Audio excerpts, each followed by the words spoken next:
All right, everybody, I'm back. Been gone for a minute. We're gonna talk a little bit about the Timberwolves today, and some things I've been noticing because every time they have a game, people just assume I'm the D-Lo guy now, so I must know everything. And hey, to an extent, I know pretty much everything that is going on. I have watched every game, so we'll just give you some thoughts about why all this panic about him shooting poorly and all of these other things and he's playing terribly and all this stuff. First of all, that's not true. But we'll get into some of the things I've noticed about their season and why I think they're still going to be pretty good once they get everything in order, once they figure everything out. And so the first thing, this is not going to be a whole polished situation. We're just going to talk, give a little stats when we need to, things like that. It's not going to be a whole video production. I might put some film up. But the first thing that we really need to talk about when it comes to the Timberwolves is the defensive improvement. This team has been really weird watching this team because, sorry about the noise. It's been really weird watching this team because coming into the season, we all kind of expected, hey, they're going to cook everybody on offense with these three people, D'Lo, Ant, Towns. They're going to get busy on offense. And then where they're really going to see if they're a good team is if the defense is going to be where it needs to be. And it's kind of been the opposite for them over the course of the first 15 games of the season, where their defense has been great. Now, I know they're like 12th in defensive rating across the league, but they've been putting teams in the blender on defense for the most part. Now, they're 12th in the league in defensive rating, and a lot of people are starting to attribute that to like this like tremendous defensive three-point luck that they're having. Like I saw the stats. I think they have, 9 games where they held the opponent under 30% shooting from three. And a lot of people think, well, hey, that's going to regress and teams are going to start shooting better. And there is some weird stuff going on in the Target Center. Like everybody that's in that place is shooting absolutely horribly. Minnesota's offensive rating is like 105, not like 101.5 at home. And then opponents are like 101.8 as far as like defensive rating is concerned. Like that's what they're holding them to. And it's just been a lot of bad shooting going on in that arena. And I don't expect that to continue. But what I will say is the level of defensive effort that the Wolves are given, like on a night-to-night basis, is very sustainable. Now, maybe from a athletical standpoint and like people's bodies breaking down, like that might be a discussion we might need to have. But as far as like scheme, rotations, people have consistent ideas of where they're going to be, where they need to go, like Xing out on the perimeter, all those things. They're doing it consistently. They close out consistently pretty much all the time. There used to be a whole bunch of possessions where you would just see them looking at people last year on the perimeter, like shooting open corner threes and nobody's rotating. Everybody's just staring at them. That rarely happens this season. A lot of that has been just a clear direction of where people need to be, where people need to go. And it's been 15 games. I don't like to talk about things with this kind of, well, this sample size is fine, but like I don't want to make definitive statements about this is who they currently are and who they're going to be going forward. But it kind of looks like they're going to be this team. And the thing about defense in the NBA is, okay, we can have full season trends or we can have half season trends about what's going on as far as number wise and things like that. But defense is all about effort. It's all about scheme and it's all about personnel. And I think they have the appropriate scheme for the personnel that they have, and they're giving consistent effort, not only on the perimeter, but at the rim. They're swarming people who are getting the ball under the basket. They're having trouble rebounding with this like fly around defense that they're playing. And a lot of that is just attention to detail. Cat is coming out and he's switching on these people, and he's not getting back to people fast enough sometimes. That's not all on him, of course, but that's just like an example of some things that they need to clean up. And even if this defense doesn't like maintain this level of like 3-point luck, I guess you want to call it, if they're not forcing people to miss threes at this rate going forward, I don't think they're going to regress so bad that they're going to be a negative defensive team after that. They might go back to the middle of the pack, 15th in defense or whatever like that. But the thing about defense is, only thing that matters is your game-to-game effort. And from what I've seen so far, they're more than capable enough of playing enough defense in a game to like make sure that they don't lose a game or go and potentially win a game. I haven't seen anything to suggest that they're going to fall off in that respect. So while the defense might not remain at this level, it might not matter, especially if they have the offensive improvements that they need, because they're like 26 right now in offense rate or something. Their offense has been bad. And we're going to talk about that now. Like I said, they've been really garbage in the Target Center. They've been better on the road as far as offense is concerned. But like over the past 6 games or so, towards the end of that road trip, they started looking like they kind of figured out what was going on with their offense. A lot of the problems they were having, they were trying to force like things to catalyze in the deep post. And like, I don't know if he might just not be strong enough. Like at this point, it is what it is. But he has this issue where I got to take this off. He has this issue where he's trying to fight for post position. And I started seeing it towards like the Memphis game where they were putting like Ja Morant on him and he just couldn't establish good post position, partially because like he just lets people get into his space a little too often, but also because he gets called for a lot of offensive fouls. So he's kind of trying to strike this balance of whether to be super aggressive or like kind of passive in the post. And sometimes he just is standing there, got his hands up like, hey ref, I'm not fouling this person. And so he just kind of gets in his own head a little bit, but they've kind of adjusted that, got him more towards the perimeter. Like in the mid post, they were running some handoff actions where he was running across the wing, things like that, and just getting him more in motion and getting him touches more on the perimeter where he can actually still survey the floor and things like that. He's still having trouble with the turnovers and things like that, but that's whatever. As far as Ant is concerned, only thing that was going on with him, he's still not an intuitive off-ball mover, and that's fine. He's in his second year. He's very young. It is what it is. But the thing that he was having the most trouble with, that boy was shooting a lot of unnecessary threes. Like he was shooting 10 threes a game at one point, and he was not shooting a great percentage. He's gotten better over the past few games, and his shooting is kind of coming back. But for the time being, like he's been relatively fine on offense. The thing that people want to talk about, like more than anything, is this idea that D'Angelo Russell was just playing the worst basketball of all time. And you know, I'm considered the D-Lo guy on here, so we just got to talk about context once again, and how the idea that shooting poorly does not necessarily mean that you're playing poorly. And he's not playing poorly at all. In fact, if he was actually shooting well, like this would be the best basketball he was playing over his entire career, like bar none.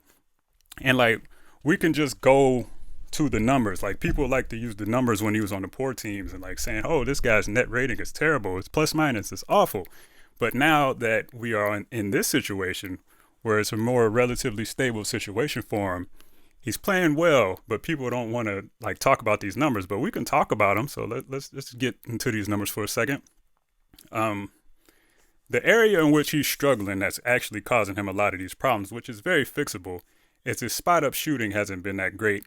I'll pull up the numbers up here. I don't have them in front of me, but I'll just show you. Like he's in the low 30s, if not the high 20s in shooting and spot up percentages. And like I've told you guys before, spot up shooting, he's been nearly elite at that for almost going on 5 years now. So I don't expect that trend to continue. I don't know if it's the ball. He's had some weird stuff with his feet going on to where he's not shooting particularly in a consistent fashion. I can kind of tell when he's going to miss shots. Some of the things are coming forward. His feet are not really set, or he's in a more upright position where he's airballing shots because he's not getting enough forward momentum on the shots. But other than that, he's been playing fine. So we can talk about net rating, which a lot of people used to use when he had like his on-off splits when he was on other teams, and just to like discredit the fact that he, you know, is an important member of the team. But on this season, when he's on the court, the Wolves have a 9.2 net rating when he's on the floor. When he's off the floor, -15. I'm not a mathematician or anything, but that's nearly a 25-point difference. Like, and the wild thing about it is that it's not exactly an offensive thing that is the reason for this change. They are absolutely horrible on defense when he leaves the floor. Now, we can talk about small sample sizes and things like that. And of course, D'Angelo Russell is not one of the most impactful defenders in the league just from a pure individual standpoint, because he doesn't have the physical tools to do that. But as a team defender, he's been probably the most valuable defender they had, as far as like directing traffic and telling people where to go and just being in the right spots at the right time, which is ultimately what you want from a defender. A lot of this is just, like I said, contextual as far as what scheme are you running? Who are the personnel that you're running with? And it comes down to willingness ultimately. And what we've seen from D'Lo is that he's in the right spots and he's doing a lot of the things that he didn't do before, which is like, he always had it in him. But if you're not playing for anything, it might get into your psyche that you might not need to do these things necessarily, like battling a big on the boards or just not giving up on switches and things like that, just basic stuff. And he's doing that this year. And the numbers are kind of bearing it out now. I know people are like, oh, you don't use defensive rating in this way and all this other thing. But when he's on the floor, they have a defensive rating, 95.2, something like that? I'll put the numbers up. But it's in the mid-90s. Like, whoever would have thought that? Now, it's only 13 game sample size, but, like, it's by far the best he's played in his career. Like, if you want to just go eye test, the team looks substantially better when he's on the floor, offensively and defensively. And he's kind of the guy who directs everybody on both ends of the floor. You could see him, sometimes it gets him in trouble. He's turned around on defense, telling people where to go, and then somebody might back cut him or something like that. It doesn't happen that often this year, but like it's been a couple times. But he's been locked in for the most part. He's just shooting poorly.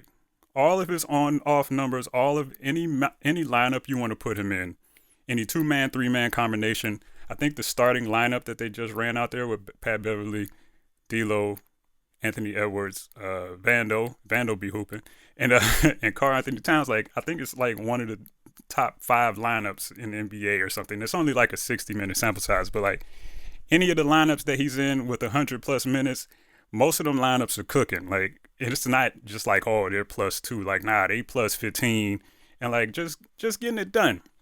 Total plus minus +86 on the season. The closest player to him is Okogie at like a +36. Nobody else is higher than a +15.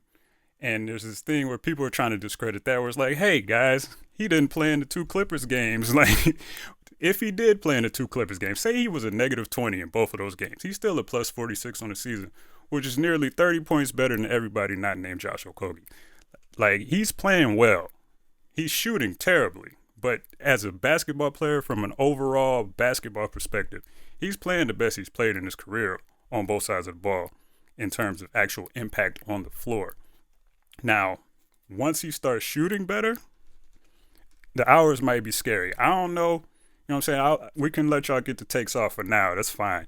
But if the shooting comes back to where it usually is and this defensive effort stays the same, like, not only is he going to be cooking, the Wolves going to be cooking regardless. So I'm interested to see what's going to happen going forward. I've been talking and rambling for a little bit.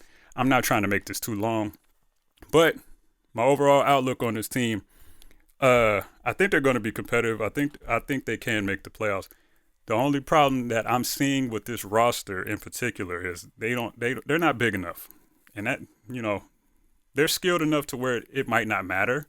But they're not big enough in the sense that Cat is the only guy that's really a physical force in the paint, and he's really not that guy as we've seen with his struggles posting up. And also, they don't have a rim running presence of any kind. Like, there was this thing about Ant being the only one to drive to the basket, which is true. But perimeter driving, you can get so much of that a game. D'Lo can do some of that when the offense is running properly. But a problem that's stuttering. The problem that I see that they have is they don't have anybody that consistently rolls and is a threat like that. Like, Nas is good enough at it, but he's not a threat above the rim. And so they're not putting enough pressure on the rim that way. And I can see a world in which, like, them not having that easy kind of pressure on the rim, that unimpeded pressure on the rim, could be problematic for them, especially if they're not shooting well. But if this defensive intensity continues, it doesn't necessarily have to stay at this level.